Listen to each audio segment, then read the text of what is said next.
Every once in a while, I come across a product that just deserves a second look, you know, a double back, if you will. And perhaps our initial testing wasn't thorough enough, or perhaps the quintessential factor that we really needed to evaluate that product was time. As much as I would really love to put an entire year of testing behind absolutely every product that we have in here, that's just not feasible. We would never get anything done, and to be honest, not a whole lot of stuff would get our approval if we did a full year of testing on it, because not a whole lot of things can survive out here for a year. We're pretty hard on things, especially me. Just ask anybody who knows me in my personal life.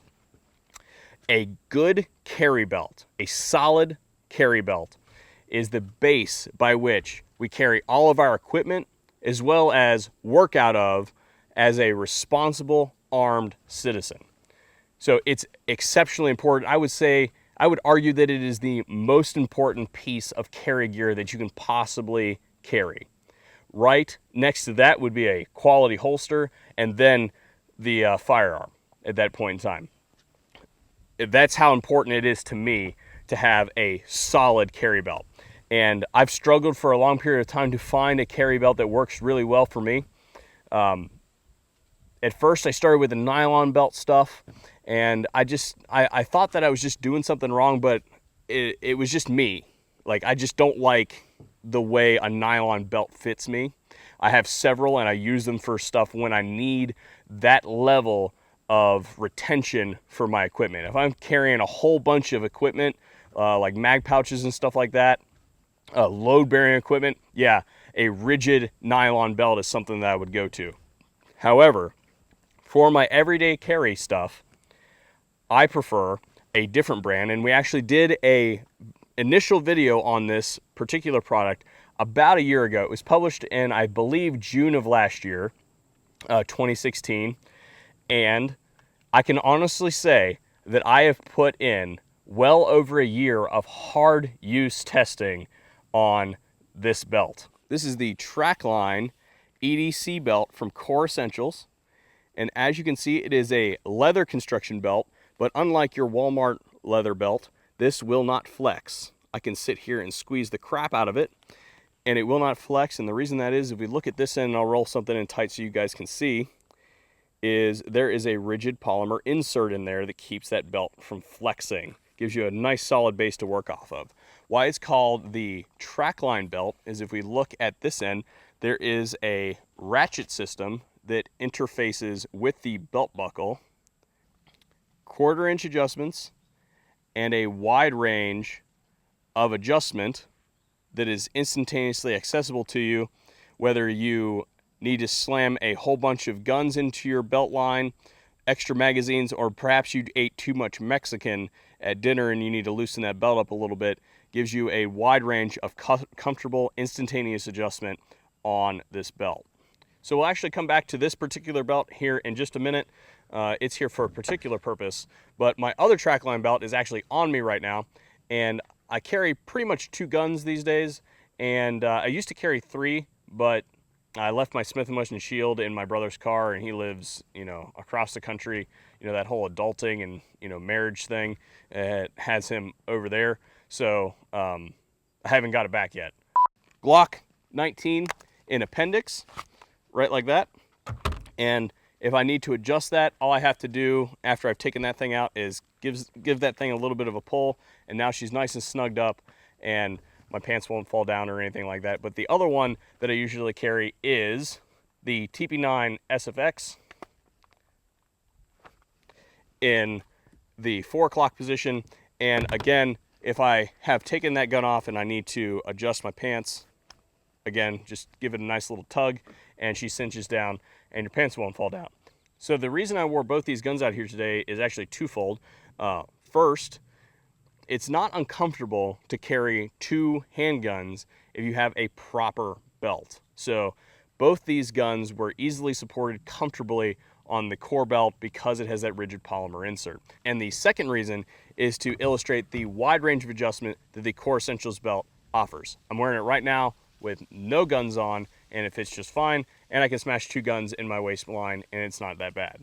So what I'm going to do is actually take this belt off and my pants are properly fitted so they won't fall off. And we're actually going to get in close and look at some of the battle damage, if you will, of this particular belt over the course of the last year.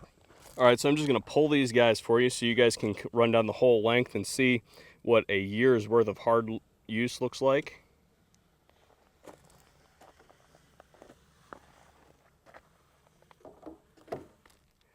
And of course I screwed that up, but the part that I really want you guys to look at is right here up front, where you like run into stuff, right?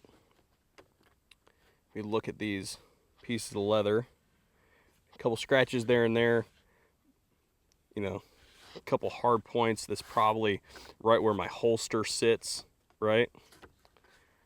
And then some pretty hefty scratches in there from running into stuff. So how this buckle actually attaches to this thing, we'll go ahead and pop it off there, is after you cut it to length, you can see that they actually have measurements on the inside. Mine has been worn so much that the printing has actually come off the rest of the way down, right? You can't see the numbers, but normally it would be graduated all the way down. But if we look at the belt buckle here, get that nice and focused, we have some teeth down here at this end. You can see the marks right there. After we've cut it to length, we just smash that in there and flip that. It will cut itself into the belt, and it is pretty solid in there. And again, how this thing actually works, and I'll flip it this way.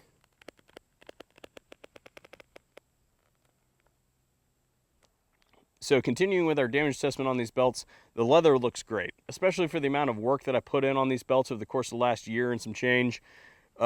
Remember, I work on this range absolutely every single day. This is also a working farm. I've taken them through training classes, force on force classes, airports, everyday living, convention floors, you name it. Just about anything that you could possibly do in a belt, I've pretty much done it to these belts. The good news is the weak link of the belt is not the band. And we actually did break one. I broke a buckle. And it's actually the reason we brought this brown leather one out is I've broken the buckle on this one. And I'll show you why. But that's good because the buckles are replaceable. If you break this only comes so long, right? You can't fix this if it breaks. So this is solid. This is replaceable. So what we did here, and this isn't even really broken, to be honest. This could be fixed relatively easily, but this is just another one of their models. You can see it's the closed buckle look, right?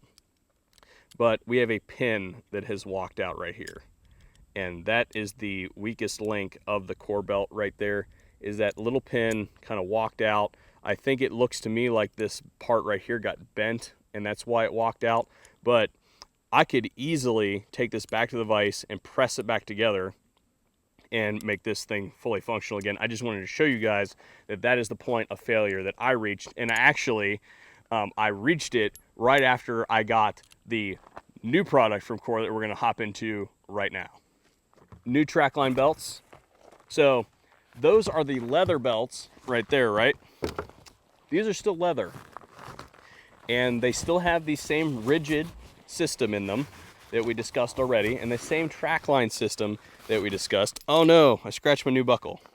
But this has the nylon overlook, right? So if you're really into the look of the nylon belt, say you're wearing like tack pants or something like that, or you're doing something that you need to wear the nylon look, but you want that Trakline comfort, they now have the nylon overmold. So again, if we look at this thing, right, and I'll get something tight in here so you guys can see this. This is a piece of leather underneath, right? See that? With the nylon over. We have another color. So that's the black, right? Crack this guy open. And this looks like the coyote one. I don't know what they actually call their colors, but there you go. Same deal. You can see that leather on the back, right?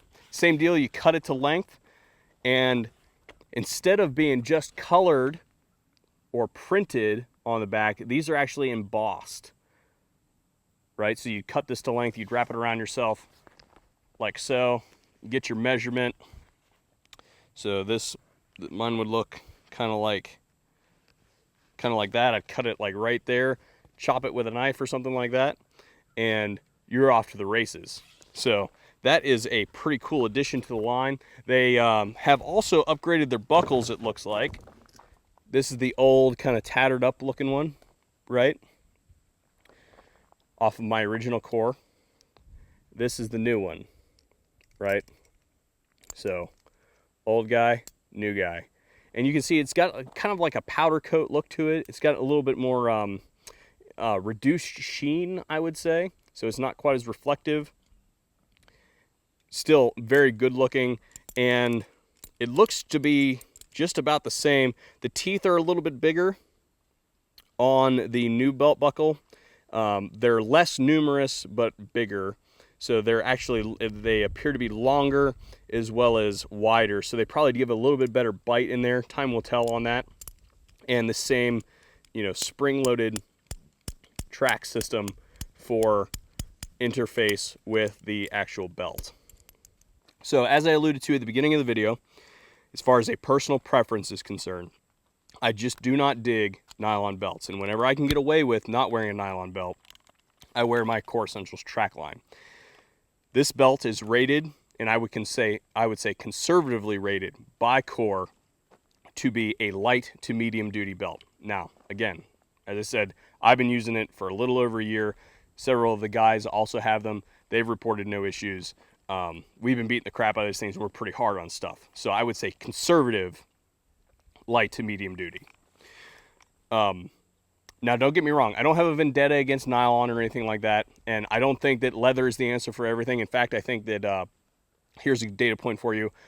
Leather holsters are wrong, period. Leather holsters are for weddings only. If you're wearing a leather holster, you're wrong. Go get a piece of Kydex. But as far as this belt is concerned, I think that it provides the value that I need in an EDC belt without some of the issues associated with nylon. And I think that the true value of wearing a belt like the Trakline is the gray man concept. So we've all seen that dude that walks in, wearing blue jeans or something like that, and he's got a big old nylon belt with a massive cobra buckle, or even one of the small cobra buckles on his pants, and it's right dead center in the middle of his pants, or maybe offset or something like that, and it sticks out. And everybody now knows what a cobra buckle is. It has that tactical look to it. It looks like an outdoor purpose belt. The value, I believe, in using something like the Trakline is this in the center of your pants. This looks, especially when attached to like a piece of leather like this, looks like a business casual or business professional compatible belt. It can be worn for any purpose in any application and look right. I've seen people try to pull it off, get away with a big cobra buckle in the front of their slacks. It just doesn't work, guys. It doesn't look right. You're giving yourself away. The other thing that I would say is if you've got a really, really rigid load-bearing belt, I'm not going to name any names, but if you've got a really rigid nylon belt with an insert into it, they can do more harm for your carry signature than an improperly fitted holster or the wrong size gun. Those really rigid belts will pull out from your pants and create a belt line around your equipment, creating a large bulge. Instead of just the outline of your gun, now you have a larger bulge that sticks out even farther from your pant line because you've got too rigid of a belt. So for an everyday carry purpose, I choose the Trakline belt because it gives me the low profile, gray man concept, and it's adjustable for just about anything that I want to do with it on a public day-to-day carry kind of setting. So I'll have all the links in the description box down below where you guys can get more information or pick up one of these these belts. These things are just, they're just damn good. And I'm going to tell you that in 2017, it is the best damn carry belt for the money available in America today. Thanks for watching the VSO Gun Channel. I hope that you guys found this video interesting and informative. And if you guys did, please hit that like button down below. If you guys think that we earned your subscription here today, please hit that subscribe button, pass it around, get the information out on quality pieces of equipment like this, because this is one of the few products that I will say receives my full, unadulterated endorsement. This is a solid piece of kit right here. Special thanks to Core for sending these things out. They've been excellent sports through our entire testing on these things, and I really appreciate them sending this new stuff. Maybe we'll see a video a year from now on these. Who knows? VSO signing off. Thanks for watching.